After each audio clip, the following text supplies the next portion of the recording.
আজকে আমি এই ফ্লোরটাকে এরকম একটা অফিস স্পেসে কনভার্ট করছিলাম।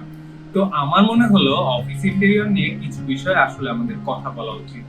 এখন প্রোডাক্টিভিটি ম্যাক্সিমাইজ করার কিন্তু নানান ধরনের ওয়ে আছে। কেবলমাত্র হালকা ব্লু সিলিং, কার্পেট আর দেয়ালে কিছু মোটিভেশনাল স্পিচ লিখে দিলে কিন্তু প্রোডাক্টিভিটি ইনক্রিজ হয় না।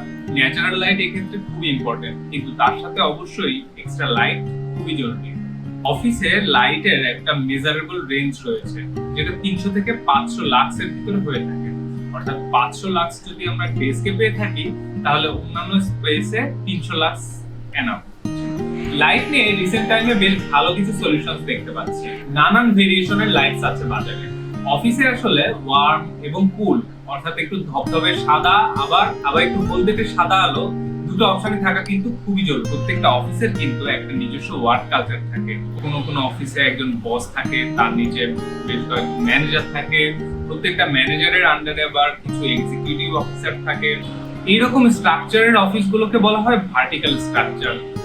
আবার আধুনিক অফিসগুলো এই স্ট্রাকচার থেকে সরে এসে হরাইজন্টাল অফিস স্ট্রাকচার ফলো করছে, যেখানে একজন বসের আন্ডারে কয়েকটা টিম কাজ করে।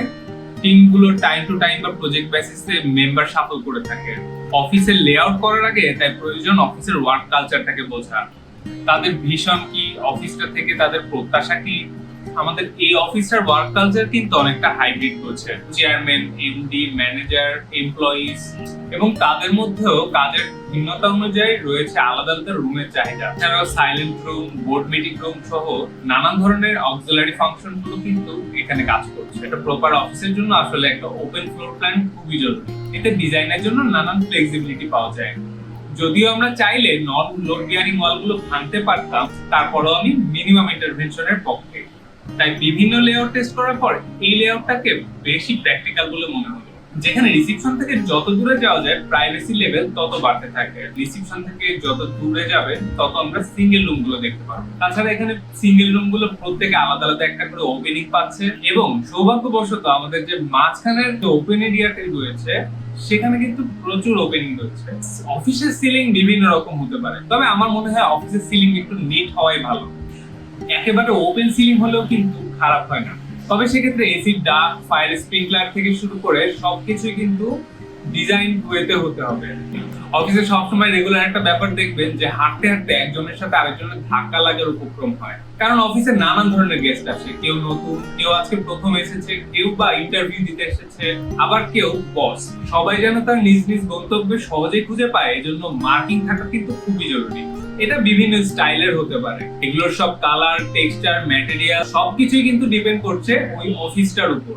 সেটা কি ধরনের অফিস, কোন ব্র্যান্ডের অফিস, তাদের কালার গাইডলাইন কেমন, তারা কোন ধরনের ম্যাটেরিয়াল প্রিফার করছে, বাজেট কেমন, এবং তাদের জন্য যে কালারটা ভালো বলে মনে হচ্ছে সেটা আবার হিউম্যান সাইকোলজির উপরে কি রকম প্রভাব ফেলে সেটাও কিন্তু খুবই ইম্পর্টেন্ট। এত কিছু আসলে একটা ভিডিওতে বলা একেবারে অসম্ভব, আর এগুলো কিন্তু খুবই ডিবেটেবল একটা বিষয়। কোনো বাধা ধরার নিয়মে এগুলো ফেলা যায় না। প্রত্যেকটার পিছনেই রয়েছে থিওরি, আবার যেখানে থিওরি থাকে তার বিরুদ্ধে কিন্তু অ্যান্টি থিওরিও থাকে। তাই এগুলো নিয়ে কেবল আলোচনা করা যায়। যেমন এই অফিসের ভেতরকার সমস্ত ওয়াল যদি আমরা উঠিয়ে দিতাম তাহলে কেমন হতো, সেটাই আমরা জানবো আমাদের নেক্সট ভিডিওতে। That's enough for today. Hit that subscribe button and keep watching.